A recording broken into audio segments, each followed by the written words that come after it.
Hey everybody, welcome to Author Talk. I am Sarah Donovan and I am having conversations with the very generous authors who have contributed to Just YA, an anthology of short poems, essays, and flash fiction for students grades 7 through 12. These are available for free at openokstate.edu.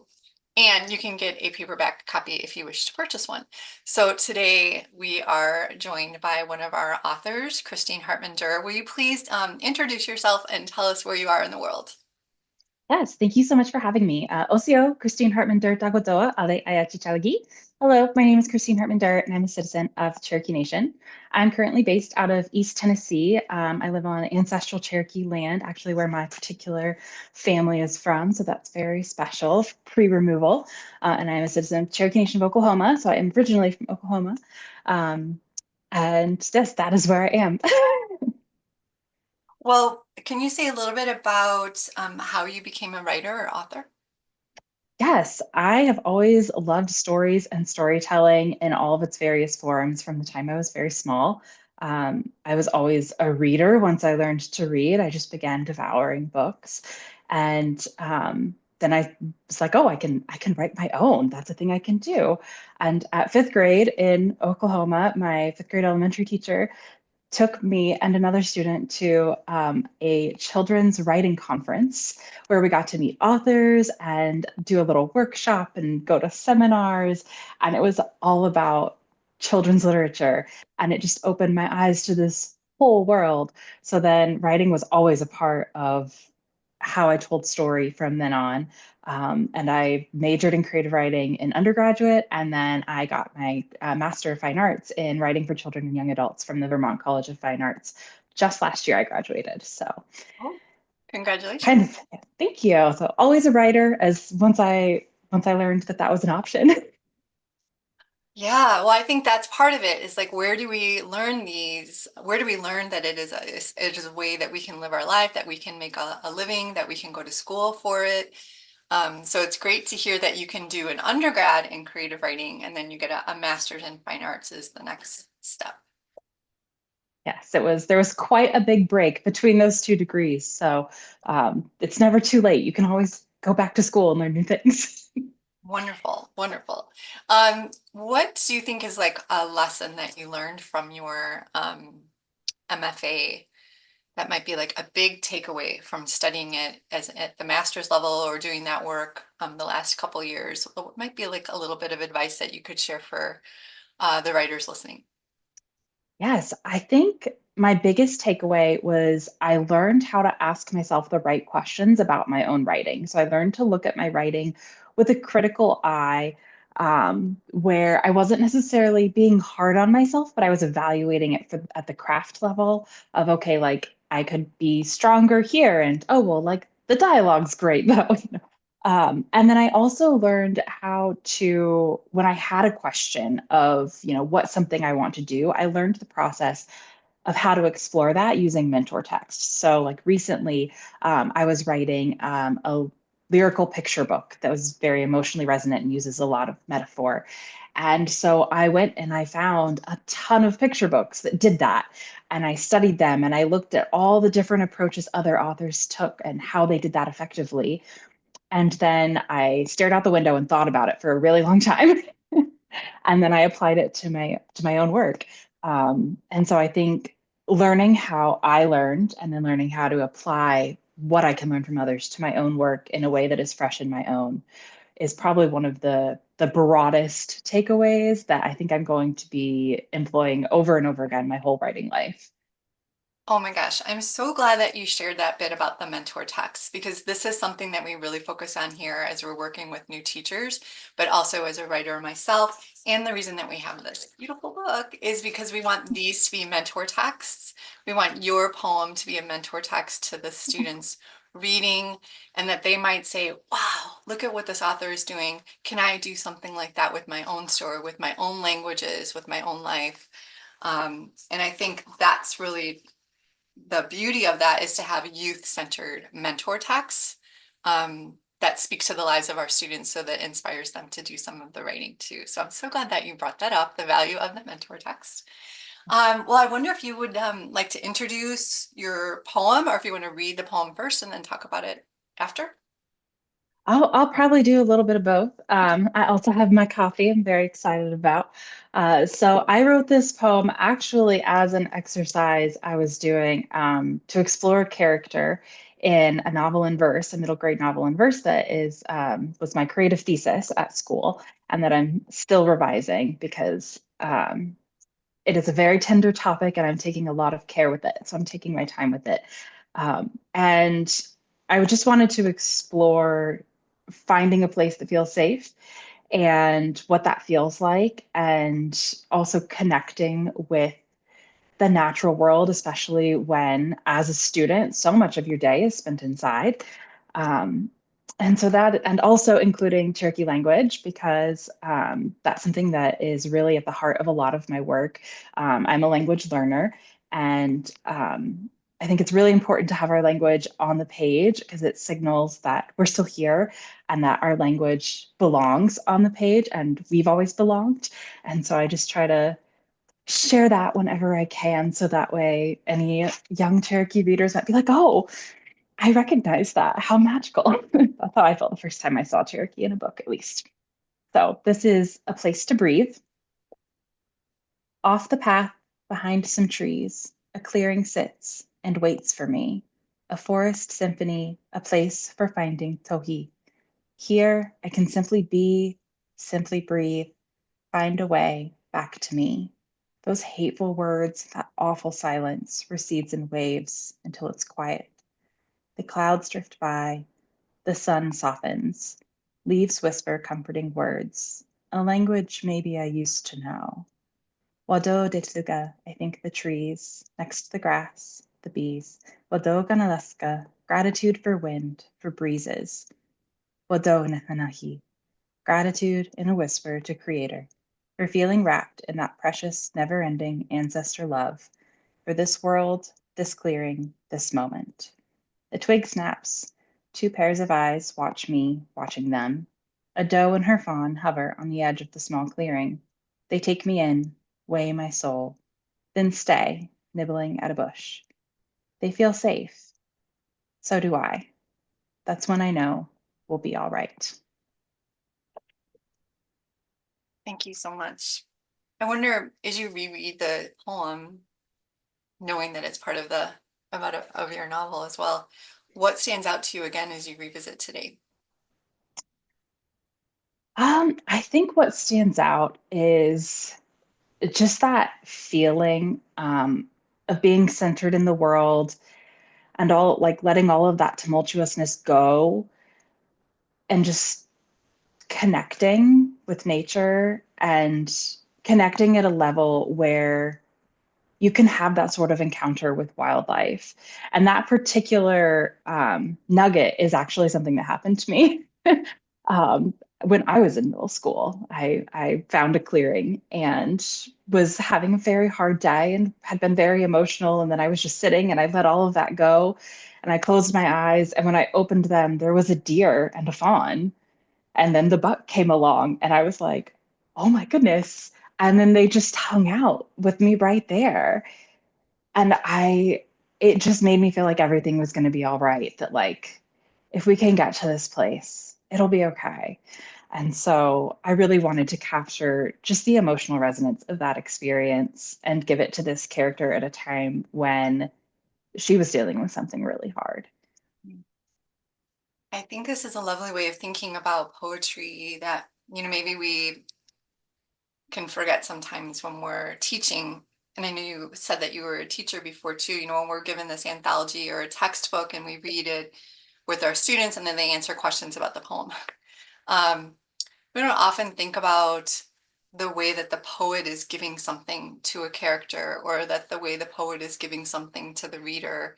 Like it is really this offering of being able to heal the speaker or the subject of the poem in a way.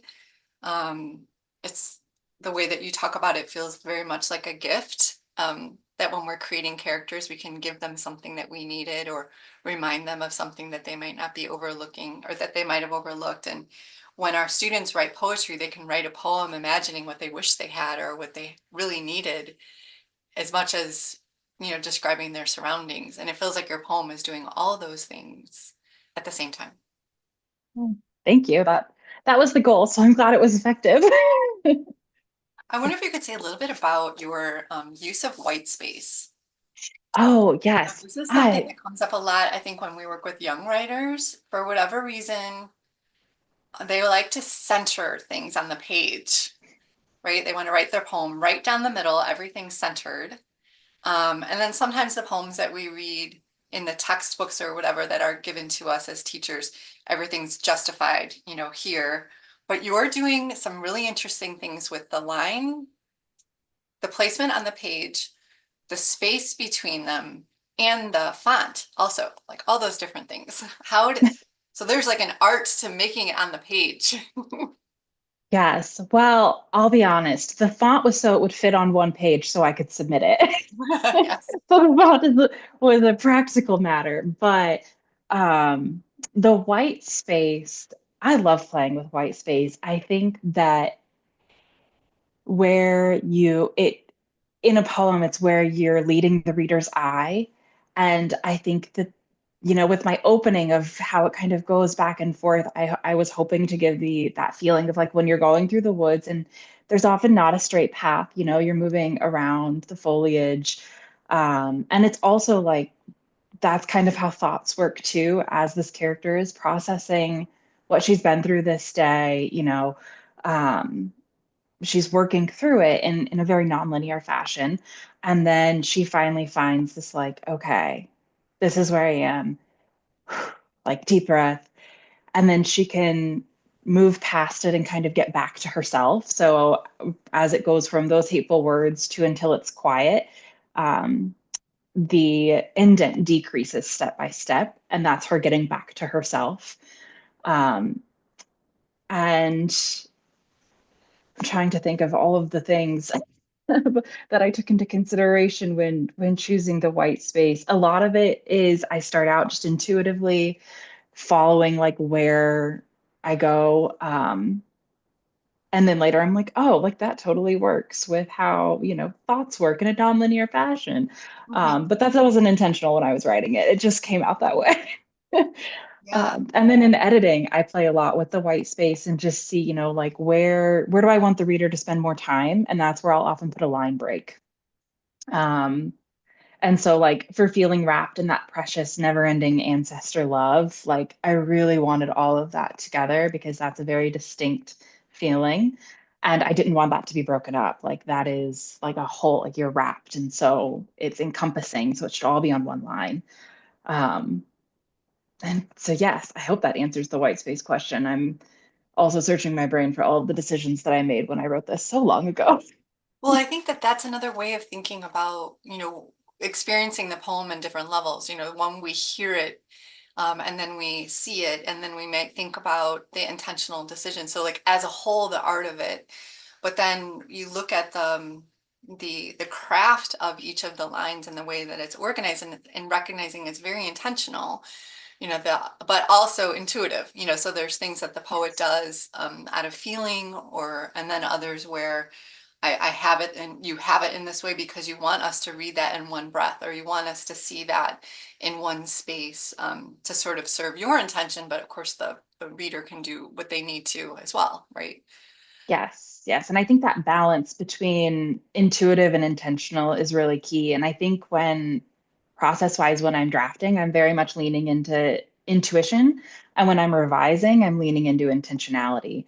Um, and so I think that's where I find that balance. And also sometimes it can be like a little self challenge, like if you're wanting to do a specific shape, like in the character that this is from in the novel that where she's the protagonist, there's a tornado drill and it's in the shape of a tornado. And that is really challenging because then you have to think about the line breaks and also word choice and word length in this very like specific way. And so that can also be a little fun challenge that any young writers who want to try.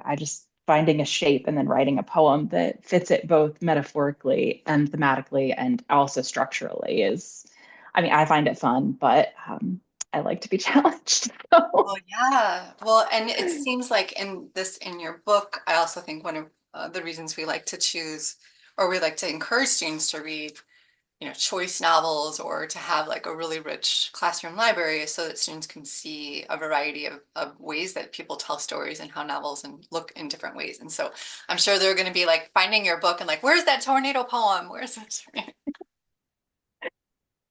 But it is lovely. It's lovely to think about what it can do. Like when you pay attention to, like you said, a mentor text, your poem is our mentor text, and that we see what you've been able to do, and it really gives us permission and agency to try it ourselves, which is well, one of the reasons why this is, I think, the very first, yeah, it is the first poem in the anthology for that reason. Thank you.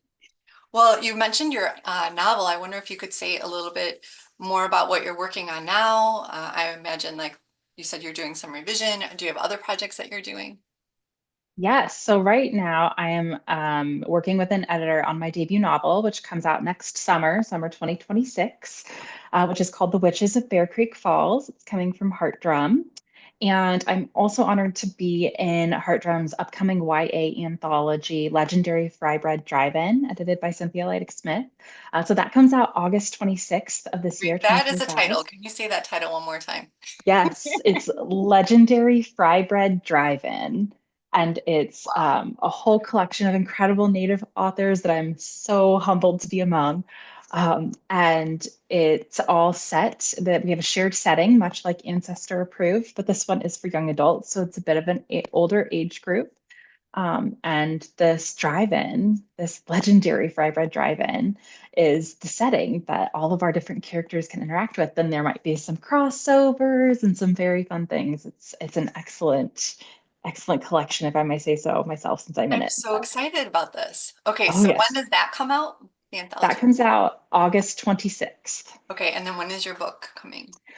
So far, we just have summer 2026. I don't have a specific date yet. Okay. And then I have a picture book called Until We Meet Again, Don't Have to Go on E, and that comes out in winter of 2027 as of right now.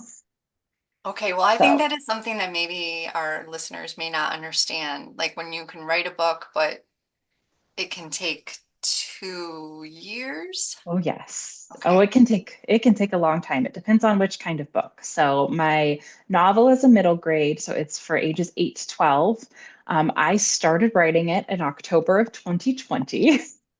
I finished it in the first draft in June of 2022, and it sold in 2023. No, yes, no, 2024. So there was then 2 years of revision between there, and then now I'm waiting, and my editor and I are working on revising it to be ready for the next step. And picture books can take, like my picture book actually sold first, but comes out after because we work with an illustrator, and so art has its own timeline, and we want to give our illustrators time to tell their side of the story because the illustrator is a whole type of the story that's part of a picture book. It's, the words and the pictures work together. So it's a Wow. long process, I but mean, it's worth it. but you have like such an incredible experience in these different in YA and middle grade and like anthology and picture book and novel. Like I mean, what an education you have to offer any new author coming in who like you have these experience and these different publishing experiences. And I think this is another thing for our youth who are reading your poem with and this not this anthology to think about they want to be a writer someday. There's all these different ways that they could do it. They can write poems for an anthology. They could write short fiction.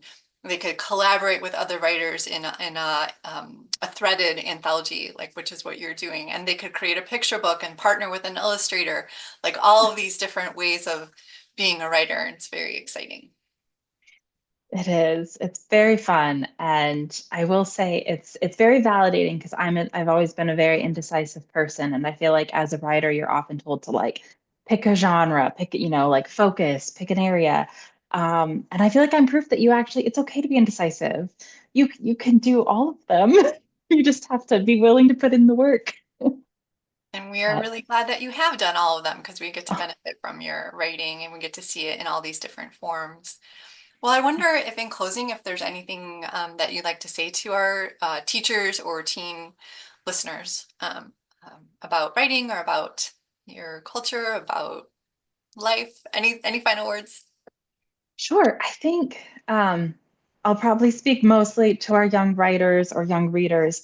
You can enjoy reading and not have to be a writer, and you can love writing and also love reading because that's how we learn to be good writers.